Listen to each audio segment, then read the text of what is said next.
What's up? I'm Caesar, chilling with my tortoise Samson. So what's up, Samson? He doesn't look very happy right now. And carve the elephant. There's a couple videos I put on already. This explains it a little better. I started from a stump, as you can see. I got the bark right here on this too. It was basically a round stump, and I got a chainsaw, went to town on it, got the basic shape. I thought of an elephant. This one didn't really speak to me like normally, but this is for my father-in-law. It's an elephant. He's a pretty solid dude, like an elephant.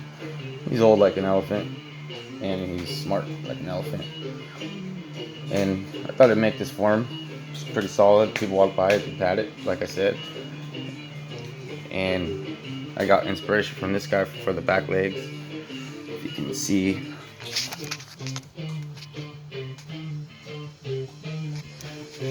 his back legs have elephantitis.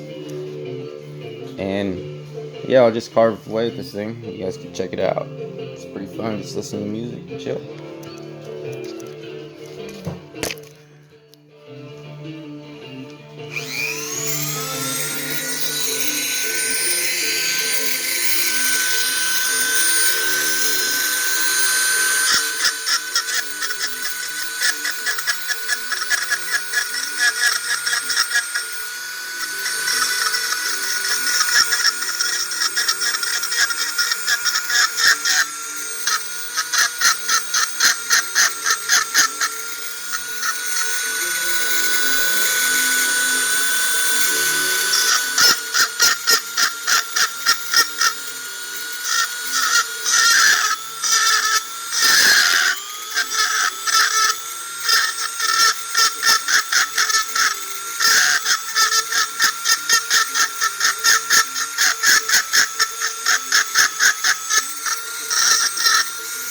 So I do this until I get the shape of the leg, and then I go on to the next one, and the next one, and the next one. And then I'll explain how to do, I guess the face will go there. Peace.